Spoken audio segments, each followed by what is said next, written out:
Hi viewers, welcome to మనం TV. నేను మీ doctor Srinath.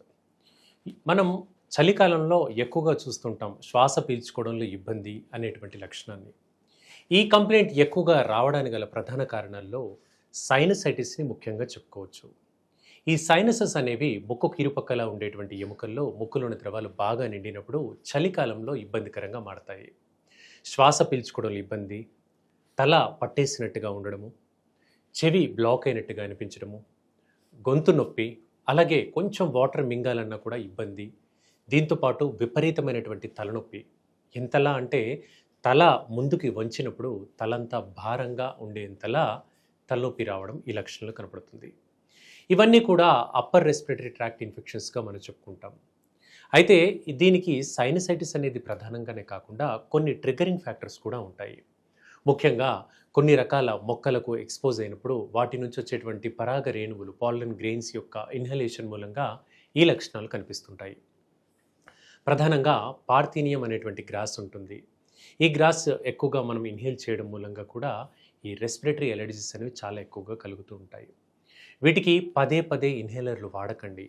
ఇన్హేలర్లు ఎక్కువగా వాడడం మూలంగా శ్వాస వ్యవస్థ తాత్కాలికంగా ఇంప్రూవ్మెంట్ అయినప్పటికీ కూడా లాంగ్ రన్లో ఇన్హేలర్స్ పనిచేయకుండా అవుతాయి.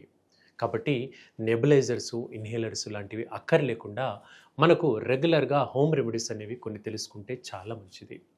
ముఖ్యంగా ప్రతిరోజు పరగడుపున గోరువెచ్చని నీళ్లు తాగడం చాలా మంచిది.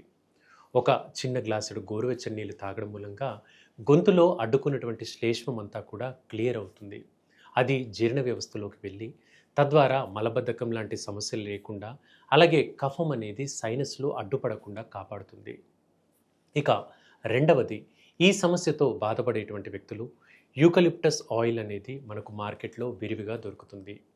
ఈ యూకలిప్టస్ ఆయిల్ని మనం కొంచెం ఒక 2 లీటర్ల గోరువెచ్చటి నీళ్ళల్లో వేసి వాటిని కాస్త ఆవిరి పట్టడం. ప్రతిరోజు కాదండి, ప్రతిరోజు అక్కర్లేదు కూడా.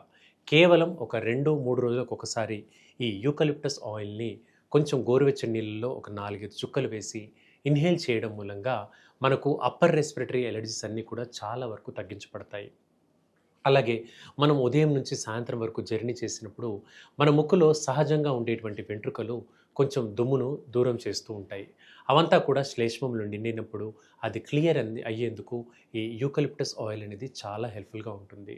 ఇక మూడవ పాయింట్, ఈ లక్షణం ఎక్కువ కాలంగా సఫర్ అవుతూ ఉన్నారు, యాంటీబయాటిక్స్ వాడుతున్నారు, యాంటీబయాటిక్స్ రెస్పాండ్ అవ్వట్లేదు అన్నప్పుడు వాటికి దూరంగా ఉండండి. ఇవి ఎక్కువ కాలం వాడినప్పుడు యాంటీబయాటిక్స్ ఒక దశలో పని చేయకుండా మారిపోతాయి. కాబట్టి నెబులైజర్ లాంటివి చేసుకున్నప్పటికీ కూడా మనకు రోజ్మేరీ ఆయిల్ అనేది మార్కెట్లో దొరుకుతుంది. ఈ ఆయిల్ని మనం కర్చీఫ్లో కానీ హ్యాండ్ కర్చీఫ్లో ఒక 4-5 చుక్కలు వేసుకొని ఎప్పుడైతే బ్రీతింగ్ డిస్కంఫర్ట్గా ఉంటుందో అప్పుడు దాన్ని ఇన్హేల్ చేస్తూ ఉంటే చాలా చక్కటి ఉపశమనం ఉంటుంది. అండ్ గుర్తుపెట్టుకోండి, శ్వాస వ్యవస్థకు సంబంధించిన అంశము, గుండెకు సంబంధించిన అంశాల్లో ఒక చిన్న వ్యత్యాసం కనిపిస్తుంది. హార్ట్కి సంబంధించి ఏదైనా ప్రాబ్లం ఉన్నట్లయితే కూడా ఊపిరి పీల్చుకోవడం ఇబ్బందికరంగా ఉంటుంది. అండ్ లంగ్స్కి ఉన్నప్పుడు కూడా ఇదే ఇబ్బంది ఉంటుంది.